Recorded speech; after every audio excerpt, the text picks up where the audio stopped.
Hi everyone. Lesson 3-4 is our last lesson in kinematics. In other words, this is the last lesson we're going to have on just motion, distance, and acceleration. Speed, distance, and acceleration. After this, we're going to shift gears slightly and talk about force, which is a related topic but slightly different. So far, we've talked about what happens when things move side to side and what happens when things move up and down. What happens when things move side to side and up and down at the same time, which is more often the case, right? You usually throw things or things move with both an upwards and a sideways motion simultaneously. That's called projectile motion. So today we're going to actually figure out how to combine the two that we've already talked about. So I kind of think of motion in two directions like an Etch-a-Sketch. All right, an Etch-a-Sketch is one of the greatest and yet dumbest toys ever to grace the planet. All right, it's basically a magnetic field with a little marker. And there's two knobs. One knob goes up and down, and one knob goes side to side. Okay, so I don't know how they did this. Man, this must have taken hours. All right, but look at this line right here.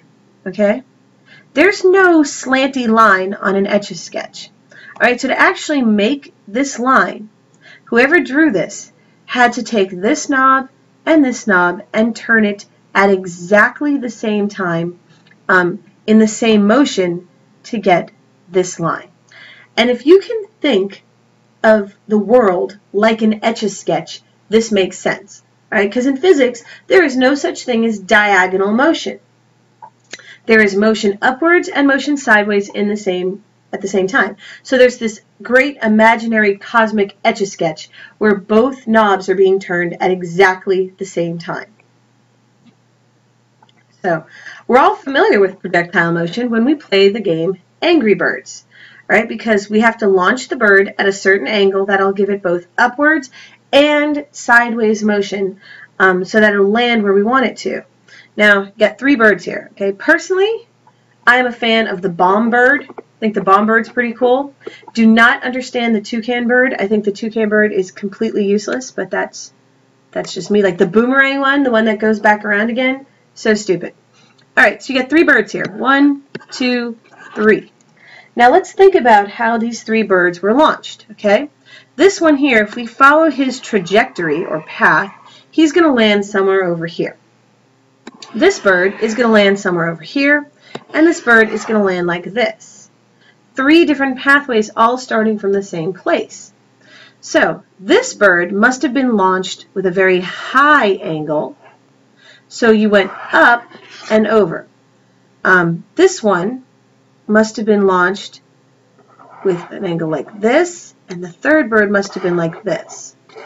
So a high angle is going to give you height and distance. Low angles are going to drag you straight across the ground.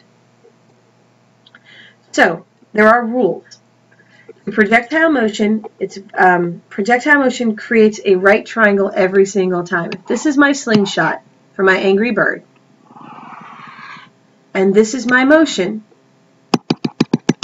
hopefully you can see if I drew it right. That is a right angle. Okay? So that means that everybody's favorite fictional Native American, SOHCAHTOA, is showing up. If you do not understand SOHCAHTOA, you've got to come see me, because none of this is going to make any sense. The bigger the angle down here, the more vertical the motion. The smaller the angle, the more horizontal the motion. The thing that makes it all work is time. Time is the same in both directions. All right, now hopefully that made sense. But if it didn't, okay, just hang out with me. All right, we're going to go real slow through this. This is nothing scary. This is just two problems in one that are connected with time. Okay, so any object really that goes up into the air, any object that is flying through air without anything holding on it, so going up or falling down, is considered a projectile. We already talked about dropping and going straight up and down. Those are the easiest types of projectile motion. So when we talk about projectile motion, we're really talking about the other two, which is horizontal projection and parabolic projection. Horizontal projection can be best exampled as a ball rolling off of a table. So here's my table, and I got a ball. Okay? The ball is traveling with a horizontal velocity that is constant. Now, yes, you can accelerate a ball on a table, but we're not going to do that this year. So this v is an average velocity. It's a constant velocity. When it gets to the table, it starts to drop, like that, like that. And it's going to hit the table somewhere over here.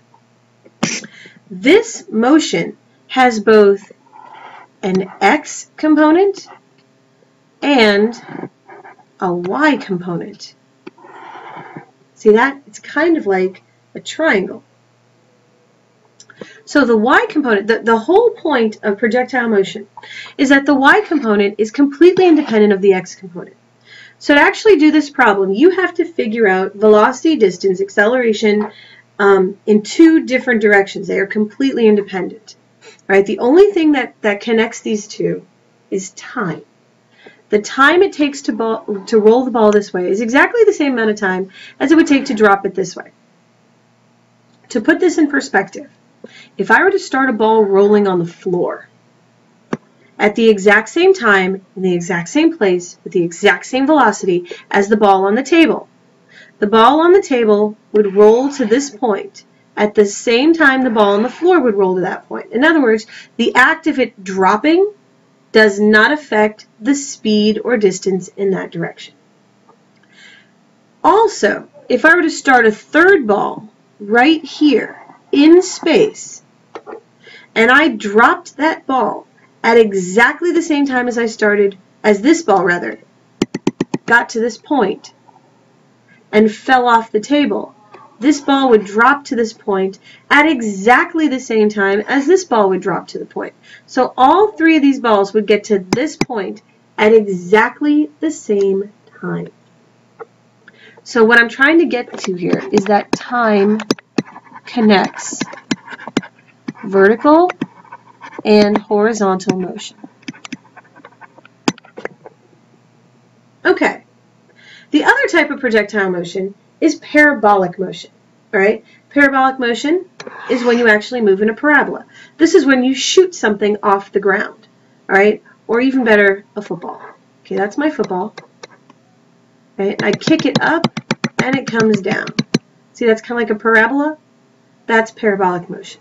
All right? This one's a little trickier. So let's go ahead and talk about a horizontal problem, and then we'll come back to parabolic projection. All right. So again, I've given you this example here. I wanted to draw it out first so you could kind of see what was going on here. But when you have a ball, when it leaves here, okay, this distance, all right, would have the same time as this distance, and this distance would have the same time, I'm sorry, as if you rolled a ball on the floor. All right, so let's see what we have here. This D stands for distance. We're really not going to worry about that too much in our class. This H stands for height. This is a D, but this is a D in the Y direction. And this R stands for range, and that's a D in the X direction. So we have two completely different distances. How are we going to deal with this? Let's take a look. A man stands proudly atop Mount Giraffemore and throws a ball horizontally with a velocity of 4 meters per second. If Mount Giraffemore is 70 meters tall, how far will the ball land from its majestic base? All right, so now we're getting to the point where we got to start drawing pictures. All right, so I'm going to draw a picture here. All right, and you will not laugh at my giraffe.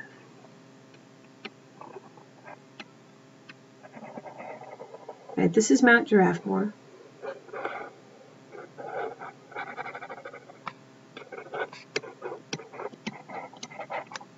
If you're laughing right now, that's mean. Just saying. All right, and you got a little dude up here. Right? And he chucks a ball off of Mount Giraffemore. So at the moment it leaves Mount Giraffemore, its velocity in the X direction, because that's horizontal, is 4. There goes the ball. And I want to know how far, so this distance is 70 meters. I want to know what this distance is, the distance in the X direction. All right, now, how do we do a problem like this? All right, get out your pen, right? And in the little lines next to this slide, I want you to draw a chart like this.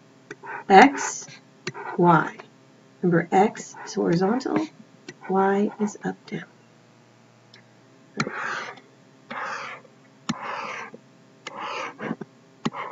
Like that.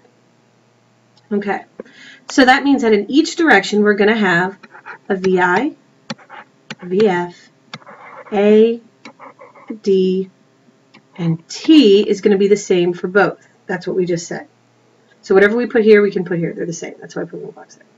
All right, now in the X direction, the velocity is constant. So that means that VI and VF are the same. So that means there is no VF. I'm just going to write a 4 here. If velocity is constant, that means that there's no change in velocity, so acceleration is going to be 0. So I basically don't need that either. All right, I'm looking for D. D in the X direction. So I'm going to put a little question mark there. That's what I'm looking for. So if I don't have an VF or an A, all I have is a V, a D, or a T, my formula here is always going to be V equals D over T. I can't do that yet because I don't have a T. So I got to find a T. Well, how am I going to find a T? I'm going to use what I know on the Y side to find my T because I know that whatever the T is on this side, the T can be on this side. So I know that my distance on my Y side is 70. I know acceleration when you drop is always 9.8. My VI is always 0. And I don't need a VF here. There's nothing here and I don't need it because I can use my D equals formula. It's 1/2 AT squared. So that's going to be 70 equals 0 plus 1/2 9.8 T squared. It's going to be 70 equals 4.9 T squared. I'm going to divide both sides by 4.9. All right, I'm going to get, so when I do that and I take the square root, I'm going to get T equals 3.8 seconds. Remember, you got to take the square root of both sides after that. Right, that's it. Okay, so that means that 3.8 can go here and here. It's the same. All right, so now I'm done with Y. I don't need that anymore. I want to find D. So V equals D over T. So 4 equals D over T. Over 3.8. I'm going to multiply 3.8 from both sides. And I'm going to get D equals 15.1 meters. And that's my answer. So it looks big and nasty and complicated. If you had just tuned in right now, you're like, ah! But really, it's just a two-step problem where I carry over my time. That's all it is. All right, now let's talk about parabolic motion. Parabolic motion is the exact same thing. There's one additional step here, though, okay? And that is, in the problem, you are not given initial velocity. You have to find initial velocity using SOHCAHTOA, basically, using sine and cosine. Let me explain what I mean. All right, anytime you're launching something off the ground, so here's my football again. Okay, like that. This is the track of my ball, right? My ball's track is slanty. There is no such thing as slanty in physics. Slanty is just a combination of over and up, right? So let me go ahead and do this again with a different color. So here's my path of my ball. I kicked my ball straight up or to the side there. So that means I've got, that means I've got a horizontal component. See, it gets me that way. But at the same time, I'm also going up at the same time. See that going over and up simultaneously will get me to this point, just like an Etch-a-Sketch. So, color. So here, this is an angle, right? So we'll call that theta just for now. Theta, by the way, is like an X, you know, where you just put in an X, but it's an X for an angle. When you see theta, you know it's an unknown angle. All right? So I know that if this is my angle, this is my opposite side, this is my adjacent side, and this is my hypotenuse. Alright, so if this is my initial velocity off the ground, I do SOHCAHTOA, I can find my initial velocity just in the y direction and my initial velocity just in the x direction. Once I do that, I no longer need the triangle, I no longer need SOHCAHTOA, and it's just like a table problem in horizontal projection. So let's take a look.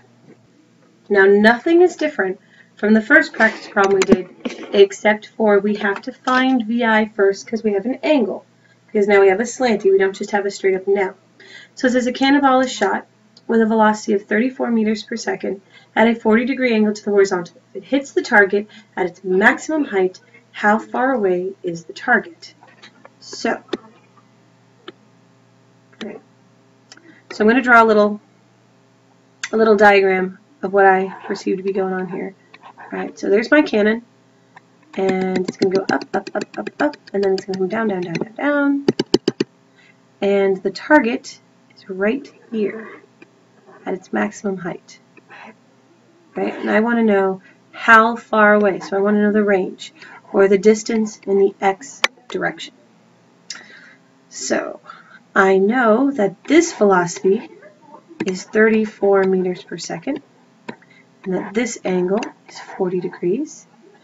Right, so I have a little triangle here. So I'm going to make my chart, x and y.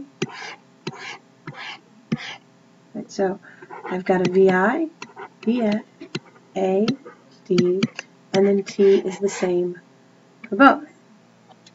So I know that A is not there. I know that VF is not here because the x direction does not have acceleration, so therefore it only has one velocity. I'm looking for the D, and I know that my time is going to be the same. So my VI is not 34, right? It cannot be 34. My VI is just the horizontal part of this triangle. So how am I going to do that? Well, now I've got to invoke SOHCAHTOA.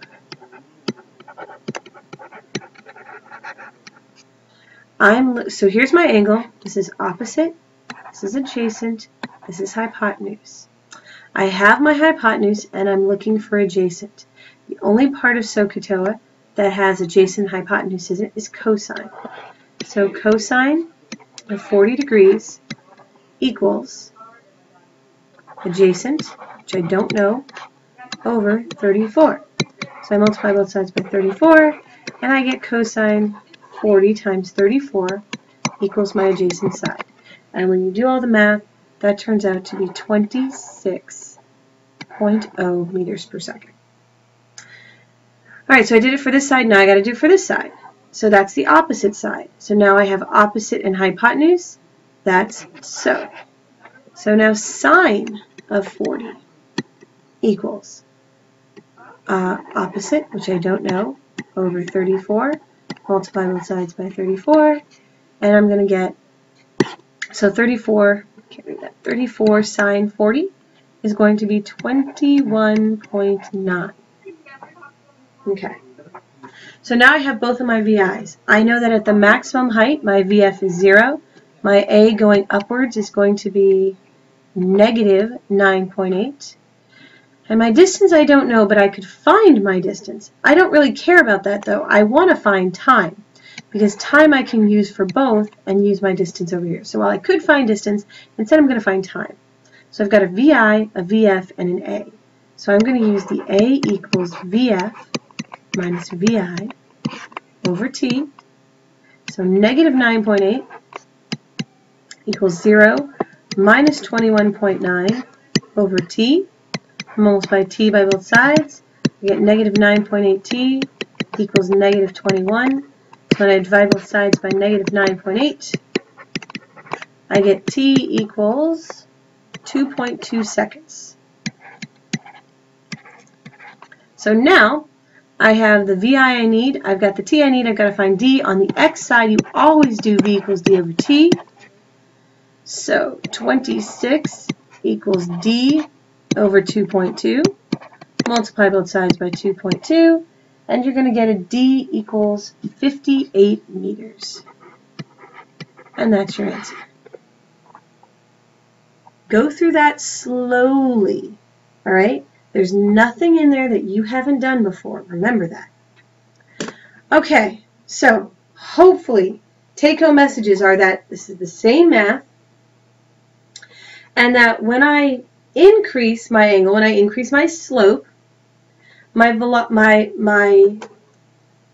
y part of my triangle is going to get bigger. When I decrease my slope, my x part is going to get bigger.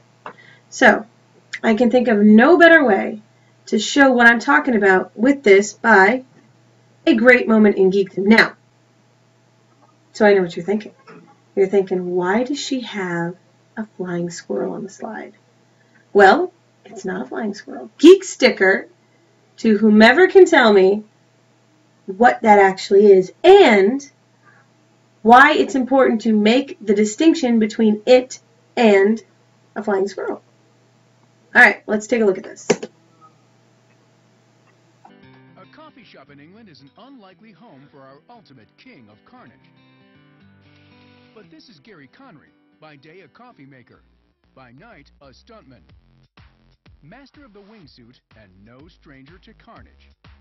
So I knew as soon as I jumped from an aircraft on a wingsuit some 8 years ago that I was able to land one of these things. One of those clips where you don't know what's going to happen. You think, okay, it's a wingsuit, that's been done before. He's just going to pull a parachute and then land. Oh no. Yeah, oh no. Our #1 king thinks parachutes are for wimps.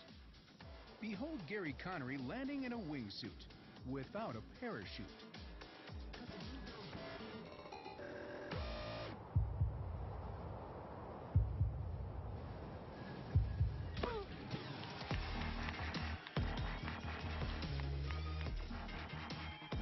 Unbelievable. He actually survived, but how? That wingsuit is making it possible for him to be moving horizontally a lot faster than he is moving vertically. If you were just to hit straight down in the cardboard boxes, curtains, no chance. Yeah, no chance indeed. A wingsuitless Gary would have hit the ground at 150 miles per hour, which isn't good for any part of the body. So what this guy has done is that he's converting his speed from strictly vertical downward motion to a combination of vertical and horizontal motion. So his wingsuit has a glide ratio of about 3.3. So his speed in the vertical direction is 3.3 times slower than his speed in the horizontal direction. Fiendishly clever.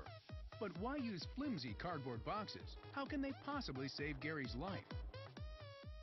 The trick with the cardboard boxes is that they're able to sequentially absorb energy. It means one absorbs energy and then the next and the next and the next. And you're able to line up just thousands of these so that when you put it all together, it's a lot of energy, but it's spread out over time. And short impact times is what really kills you. So the longer you spread that out, the better. When you're at that height, the chance of overshooting or undershooting is huge. So that's why you had to have a long line of boxes. And also needed that long line of boxes to really slow his ascent. Okay, that was pretty crazy, wasn't it? But understand that the reason that that worked is because he made his x, the x part of his triangle, so long that the y part of his triangle got so short, and he was actually able to land without killing himself. That's really stupid. Please don't ever do that. Okay, so that brings us to the end of the first part of Unit 3. All right, motion. So to do that, let's go ahead and sum up what we've talked about so far. First off, motion is a change in an object with respect to time and space. So in other words, an object moving means that you've changed both distance and time from your origin. Remember that speed is a scalar quantity. Velocity is a vector quantity, and in vector quantities, direction matters. Also know that the average velocity v equals d over t is used only when there is no change in motion.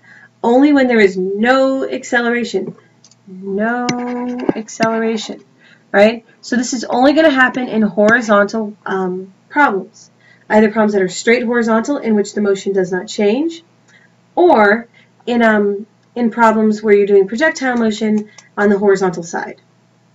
Acceleration, remember, is a change of speed or direction. Vertical motion always has acceleration, right? And that's always due to gravity. And on Earth, that acceleration due to gravity is 9.8 meters per second squared. Remember that negative numbers tell us a direction. If I see a negative number, it just means I'm going in the opposite direction, right? Slowing down, moving in the opposite direction. There you go. Projectile motion is just motion in two directions at the same time, and that motion in one direction does not affect motion in the other direction. The angle determines how far or how high, and both motions are connected by the same time. Good luck on your homework. I will see you next class.